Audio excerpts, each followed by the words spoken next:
তানজিল, আমরা দেখেছিলাম যে জুলাইয়ের শেষ দিকে যখন মানে বলা হয় যে পাবলিক বিশ্ববিদ্যালয় বা ঢাকা বিশ্ববিদ্যালয় যেখানে আন্দোলন ছেড়ে দিল, সেখান থেকে প্রাইভেট বিশ্ববিদ্যালয় আন্দোলনটা আবার তুললো, বলা হয়, আমি সত্য মিথ্যা জানি না, কিন্তু সেই 5 আগস্ট পরবর্তী প্রাইভেট বিশ্ববিদ্যালয়ে জাতীয় রাজনীতি বা জাতীয় ছাত্র রাজনীতিতে কতটুকু গুরুত্ব পাচ্ছে?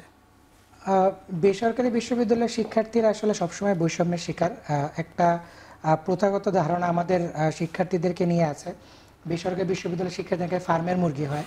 যদিও এই ধারণা আমরা 2015 সালে ভেঙে দিয়েছি, যখন আমরা ফ্যাসিবাদ বিরোধী সরকারের বিরুদ্ধে ভ্যাট বিরোধী আন্দোলন করেছি এবং পরবর্তীতে 2018 সালের কোটা সংস্কার আন্দোলন, নিরাপদ সড়ক আন্দোলন, এমনকি যেই কথাটা আপনি একটু আগে বললেন যে যখন অন্যরা আন্দোলন ছেড়ে দেয় বা একটু স্তীমিত হতে যায়, সেখান থেকে বেসরকারি বিশ্ববিদ্যালয় শিক্ষার্থীরা আন্দোলনকে টেনে তুলে জাতীয় আন্দোলনটা আমরা সেটা দেখেছি 2018 সালে। আপনি সেটা দেখেছেন 2018 সালেও যখন কোটা সংস্কার আন্দোলনে ঢাকা বিশ্ববিদ্যালয়ের এরকম সংঘর্ষের পরে ঢাকা বিশ্ববিদ্যালয়ের শিক্ষার্থীরা যখন আন্দোলন বন্ধ করে দেয়, বেসরকারি বিশ্ববিদ্যালয়ের শিক্ষার্থীরা ঢাকার বিভিন্ন স্তর ব্লকেট করে পরবর্তীতে আন্দোলন আবারও জাগিয়ে তোলেন। এইবারও ঠিক সেই ঘটনাটা ঘটেছে। শুধুমাত্র ঢাকা বিশ্ববিদ্যালয় বলবো না, কারণ আমি আসলে এটা পাবলিক বিশ্ববিদ্যালয়ের শিক্ষার্থীদেরকে দোষ দিতে চাই না, বরং এটা ফ্যাসিবাদ যে সরকার ছিল, ফ্যাসিবাদী সরকারের এক ধরনের চক্রান্ত আমি বলবো। তারা তাদের সর্বশক্তি দিয়ে সরকারি বিশ্ববিদ্যালয়, পাবলিক বিশ্ববিদ্যালয়ের হলগুলো খালি করার চেষ্টা করেছে। সেখানে আমরা দেখেছি ঢাকা বিশ্ববিদ্যালয়ের বিভিন্ন জায়গায় শিক্ষার্থীরা প্রতিরোধ গড়ে তুলেছে, কিন্তু আসলে তাদের যে সর্বশক্তি, তারা সেখানে পুলিশকে দিয়ে গুলি করা থেকে শুরু করে গোয়েন্দাদেরকে দিয়ে নানা রকম নির্যাতন করে, ছাত্রলীগকে দিয়ে হল খালি করার চেষ্টা করেছে। ঠিক সেখানে 18 তারিখ আমি যদি বলি, বেসরকারি বিশ্ববিদ্যালয়, ব্র্যাক বিশ্ববিদ্যালয়ের সামনে উত্তরা থেকে শুরু করে সব জায়গায় বেসরকারি বিশ্ববিদ্যালয়ের শিক্ষার্থীরা নেমে এসেছিল এবং সেখানে যখন সংঘর্ষ শুরু হয় ওই দিনও আমাদের সংখ্যাও সম্ভবত বেশি, এবং ওই দিনই সবচেয়ে বেশি বেসরকারি বিশ্ববিদ্যালয় শিক্ষার্থী মারা যান। এবং যেটা হয়, বেসরকারি বিশ্ববিদ্যালয়ের শিক্ষার্থীরা যখন নেমে আসেন তখন দেখা যায় এলাকাবাসী, অর্থাৎ আশেপাশের যে এলাকার মানুষগুলো আছে, তারাও কিন্তু ওই দিন শিক্ষার্থীদের পাশে দাঁড়ানোর জন্য নেমে আসে এবং আন্দোলন একটা নতুন মাত্রা পায়। এবং আপনারা পাচ্ছেন কি পরবর্তীতে? একদমই পাচ্ছে না বলতে কি, ছোট বাচ্চাদের যেরকম এক প্রকার ললিপপ ধরিয়ে বলে যে বাবা নাও চকলেট খাও, লজেন্স খাও, খুশি থাকো, বেসরকারি বিশ্ববিদ্যালয়ের সাথে সরকারের আচরণ বলেন কিংবা অন্যান্য বৈষম্য বিরোধী ছাত্র আন্দোলন থেকে শুরু করে বাকি যে স্টেক হোল্ডারগুলো আছে, তাদের আচরণ কাইন্ড অফ সিমিলার আর কি। বিশেষ করে রাষ্ট্র সংস্কারের কোনো জায়গায় শিক্ষার্থীদেরকে তেমন অংশগ্রহণ করার সুযোগ দেওয়া হয়নি। এছাড়াও অন্যান্য যে গুরুত্বপূর্ণ জায়গা, সেখানে মতামত নেওয়ার ব্যাপারে একজনের কোরাম ভিত্তিক মতামত না হয়, দেখা যায় যে সে তার ছাত্র সংগঠনের প্রাইভেট বিশ্ববিদ্যালয়ের যারা নেতাকর্মী আছে তাদেরকে দিয়ে নিচ্ছে। সরকার যখন দেখা যায় বসছে, তারাও দেখা যাচ্ছে নিজেদের এক প্রকার পরিচিত সার্কেলের লোকজনকে নিয়ে বসে, সেখানে আসলে সাধারণ শিক্ষার্থীদের মতামত দেওয়ার জায়গা থাকে না। আমি আপনাকে জাস্ট একটি পয়েন্ট গুরুত্বপূর্ণ দেখে বলে দিতে চাই, বেসরকারি বিশ্ববিদ্যালয়ের বেশিরভাগ সাধারণ শিক্ষার্থী আন্দোলনের পর আবার ক্যাম্পাসে ফিরে গিয়েছে। সুতরাং সরকারের উচিত ছিল শিক্ষার্থীদের কাছাকাছি যাওয়া। এখন পর্যন্ত আপনি দেখাতে পারবেন না, দুই একটা ব্যতিক্রম বাদে সরকার থেকে বেসরকারি বিশ্ববিদ্যালয়গুলোতে যে সেখানে আহত নিহতের খোঁজ আলাদা করে নেওয়া হয়েছে, এই ঘটনা কিন্তু ঘটে না। অন্তর্বর্তী সরকারও বৈষম্য করছে এখানে। অবশ্যই এখানে অন্তর্বর্তীকালীন সরকার থেকে শুরু করে রাজনৈতিক দলগুলোরও এক ধরনের বৈষম্য। তারা মুখে বলে তারা বেসরকারি বিশ্ববিদ্যালয় ত্যাগকে স্বীকার করে। আচ্ছা, আমি আপনার এই উত্তরগুলো নিব।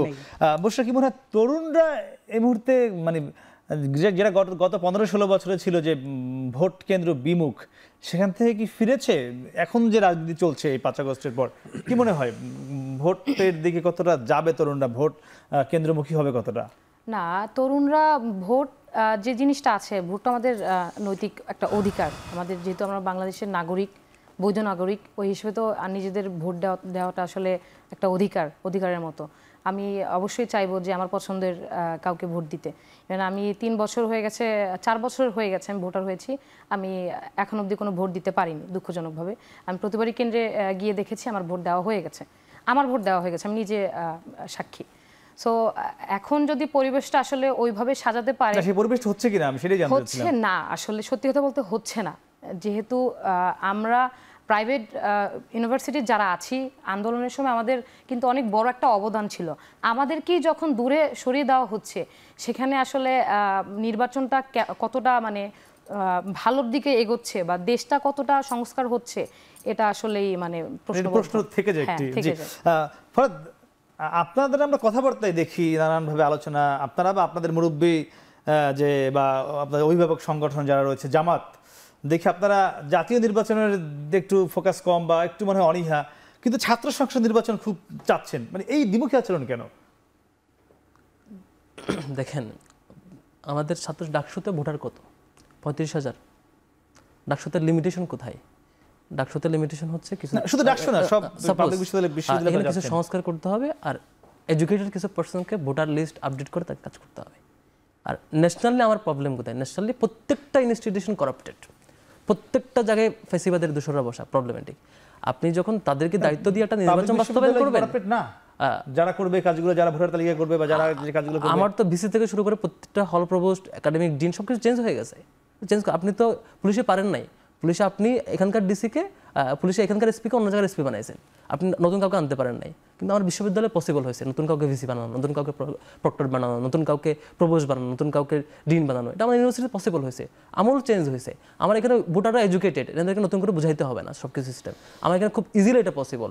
আপনি এটা পড়ে যাচ্ছেন, যেটা ইজি এটা পড়ে যাচ্ছেন, আর যেটা অনেক বেশি কমপ্লেক্স এবং সংস্কার দরকার, আমল সংস্কার, ইউএন সংবিধানের গঠনতান্ত্রিক অনেকগুলো চেঞ্জ দরকার, সেটা আপনি আগে যাচ্ছেন। এটা খুবই ভ্যালিড দাবি না আর কি। আমি একটু আরেকটা জিনিস এঙ্গেজ করা আমার দরকার, সেটা হচ্ছে ভাই যেটা বললেন, শুধু উনি না, ছাত্রদলের অনেক নেতৃবৃন্দ সেটা বারবার কোট করছেন যে আমাদের আগের কমিটির যিনি ছাত্র আন্দোলন সম্পাদক ছিলেন মাজাহার, তিনি নাকি ছাত্র রাজনীতি নিষিদ্ধের জন্য করছেন। দেখেন এখানে 4টা দাবি ছিল, তার মধ্যে 3টার গুরুত্বপূর্ণ ছিল। একটা হচ্ছে সিন্ডিকেট বাতিল করা বিশ্ববিদ্যালয়ের, প্রবিসির পদত্যাগ করা, আরেকটা হচ্ছে লেজুরভিত্তিক ছাত্র রাজনীতির বিরুদ্ধে। আমরা স্টিল লেজুরভিত্তিক ছাত্র রাজনীতির বিরুদ্ধে। কেন আপনি বিশ্ববিদ্যালয়ের শিক্ষার্থীদের নিয়ে মাদার অর্গানাইজেশনকে সার্ভ করবেন?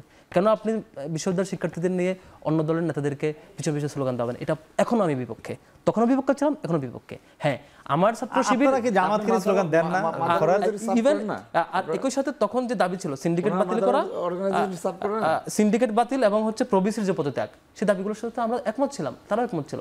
সেই দাবিতে মাজাহার সেখানে অ্যাটেন্ড করছে, আর সেটা ওই প্রোগ্রামটা শুধু লেজুর ভিত্তিক ছাত্র রাজনীতি যাতে না হয় সেই মিছিল ছিল। আপনি ওই ধরনের কোনো দাবি ওইখানে উপস্থাপনই করেন না, হঠাৎ একটা মিছিল ছিল। আমার মনে হয় এটা ব্যানারটা দেখলে বোঝা যাবে, ব্যানার এবং সেই প্রোগ্রামে লাইভ হয়েছে শুধু মাজার না, এরকম অসংখ্য ঘটনা আছে ভাই। আপনি তো অনেক পড়ালেখা করে আসছেন। আমি চ্যালেঞ্জ দিয়ে বললাম অসংখ্য ঘটনা আছে যে ইসলামী ছাত্র শিবিরের এরা লেজুরভিত্তিক রাজনীতির বিপক্ষে, স্টিল লেজুরভিত্তিক। অবশ্যই আপনারা কি আমাদের লেজুরভিত্তিক করছেন না? আমরা কোন দলের মানে যদি ছাত্রদল বিএনপি করে, আপনি শিবিরের একটা সিঙ্গেল প্রোগ্রাম দেখান যেটা জামাতের নেতাদেরকে সার্ভ করা হয়, আপনার শিবিরের একটা সিঙ্গেল কাজ আপনি জামাতের নেতাদের, আমাদের জামাতের নেতাদের বাইরে কোনোদিন কথা বলছে শিবির, এরকম একটা উদাহরণ দেখেন কোনোদিন? আমরা জামাতের সার্ভ করছি একটা দেখান। হ্যাঁ, জামাতে অথবা জামাত আমাদের উপর চাপাই দিয়েছে, অথবা জামাত আমাদেরকে, অথবা জামাত কিংবা অন্য কোনো সংগঠন, এদের জামাত বন্ধ কোনো সংগঠন শিবিরের উপর চাপাই দিতে পারছে কোনো সিদ্ধান্ত, স্টিল এখন পর্যন্ত একটা দেখান। হ্যাঁ, জামাত নেতাদের মুক্তির জন্য যে মিছিলগুলো হতো সেখানে আসলে আপনাদের কি ধরনের শিক্ষার্থী মারা গিয়েছেন এবং সেটা আসলে লেজুরভিত্তিক রাজনীতির অংশ কিনা? আন্দোলনের পরে যখন নাহিদ আসিফকে গ্রেফতার করা হয়, গুম করা হয়, তখন যখন আমরা প্রতিবাদ জানিয়েছি, আল্লামা আহমদ শফি কিংবা জুনাইদ বাবনের যখন অ্যারেস্ট করা হয় তখন আমরা প্রতিবাদ জানিয়েছি।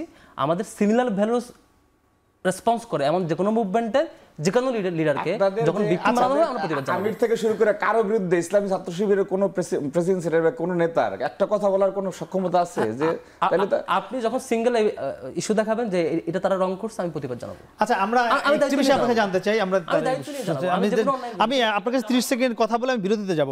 সেটি হলো যে ছাত্র দল বা আপনাদের অভিভাবক সংগঠন বিএনপি জাতীয় নির্বাচন খুব দ্রুত যাচ্ছে, ঠিক ফরাদের উল্টো প্রশ্ন, ছাত্র সংসদ আপনারা ছাত্র সংসদ এখনই চান না, একটু পরে চান কেন ভাই? 30 সেকেন্ডে বাংলাদেশের কোথাও কোনো মিডিয়া কেউ বলতে পারবে না যে আমরা ছাত্র সংসদ নির্বাচন পরে চাওয়ার পক্ষে কোনো কথা বলেছি, এরকম কোনো দলিল কেউ দিতে পারবে না। এটা একটা অন্ধকারে ঢিল মারার মতো।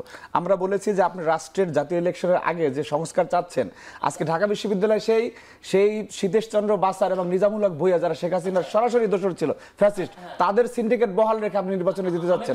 আমরা সেটা সংস্কারের কথা বলেছি যে রাষ্ট্র যদি আপনি সংস্কারের পরে ইলেকশন এখানে কেন সংস্কার চাবেন না? আপনি উনি যে বললো যে মানে শিক্ষক আনা হয়েছে, সে তো বললো যে সব হলগুলো বা প্রশাসন সব। আমি একটা এঙ্গেজ হই এখানে। জি, সিন্ডিকেট মিটিং এক্সিকিউট করার জন্য যে কোরাম ফিল আপ করা হয়, যে 9 জন ছিল প্রবলেমেটিক, ওখান থেকে 5 জনকে লিগালি তাদেরকে বাদ দিয়ে দেওয়া হয়েছে। বাকি যে 4 জন প্রবলেমেটিক ছিল তাদের ব্যাপারে বিশ্ববিদ্যালয় অথরিটি এই কারণ দেখিয়ে যে তাদেরকে অব্যাহতি দেওয়ার জন্য অলরেডি সব সংগঠনের দাবি অনুযায়ী তারা এক্সিকিউট করছে, তার মিটিংও আসে না। আমরা তো বলেছি যে প্রক্রিয়া শেষ হওয়ার পরে নির্বাচনে যাক। আমরা তো এগ্রি। আরে ভাই, ছাত্র দলের ইতিহাস তো ছাত্র সংসদের ইতিহাস ভাই। ছাত্র দলের দেশে জনপ্রিয় হয়েছে ছাত্র সংসদ নির্বাচনের মাধ্যমে, তা আমরা কেন বিরোধিতা করব? আচ্ছা, আমি একটু তারা বলছে সময় নিয়ে আপনারা সময় কেমন করতে। আমরা বলেছি যে রাষ্ট্র যদি আপনি সংস্কার চান, এখানে সংস্কার ঢাকা বিশ্ববিদ্যালয় এবং যদি ওই 3 জন না আসে, ওটি যেন না থাকে সিন্ডিকেটে, বাকিরা সিন্ডিকেট এক্সিকিউট করে, যদি এভাবে ইলেকশন আপনারা মেনে নেবেন কিনা? মেনে মানে আমরা কি মানিনি কখন?